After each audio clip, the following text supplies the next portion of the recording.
Mini vlog imnida. Charot.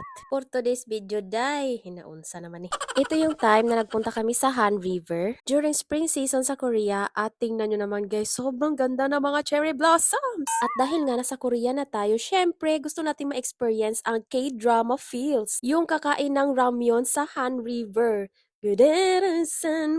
Agoy! Hapon na pala kami nagpunta niyan guys, kaya medyo makulimlim siya kasi nga sa weather forecast niyan ay 70% na uulan siya day. Pero sabi namin ni Ting na i-push na namin to kahit umulan or bumagyo man. Sa Han River na napuntahan namin guys, ito yung view. Syempre madaming street foods, drinks, at hindi mawawala yung magre-rent ka ng mat at table. Meron din pala dito guys na pwede kang mag-rent ng bike. O diba, sobrang ganda ng place. Mapapakanta ka talaga ng na na na na na na, praise the Lord. O diba, talagang mapapasana all ka na lang talaga dito guys. Sobrang linis din ng place, walang nakakalat na basura. Ito pala yung isa sa mga nagpaparent ng table at mat guys. Yan yung mga presyo, so i-pause nyo na lang. If magre-rent ka pala ng ganito guys, yung iba kinukuha yung ID or magde-deposit ka ng Korean won. Pero binabalik naman yan nila sa'yo guys after mo ibalik yung narentahan mong mat at table. First order namin guys yung fried potato. Meron siyang iba't ibang flavor guys at yung pinili namin is sour cream. Ang sarap neto guys. Hindi siya maalat, hindi siya oily, basta ang sarap. Food review ng mga trintahin. Huy, agoy!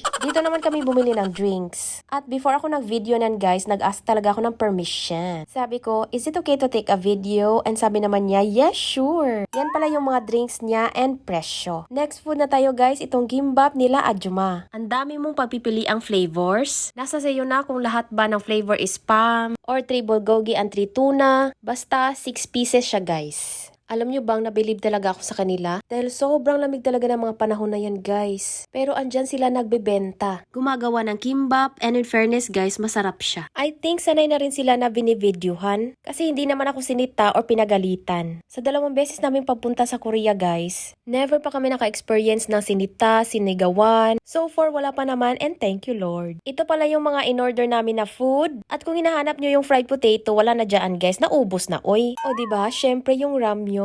Guys, itry nyo rin pala yung chicken skewers, yung naka-stick. Sobrang sarap niyan guys, promise. So yan yung food namin guys and the view. Sa time na yan guys, umaambon na. Kaya sabi ni Ting, Lord, wag mo nang umulan. Kakain pa po kami.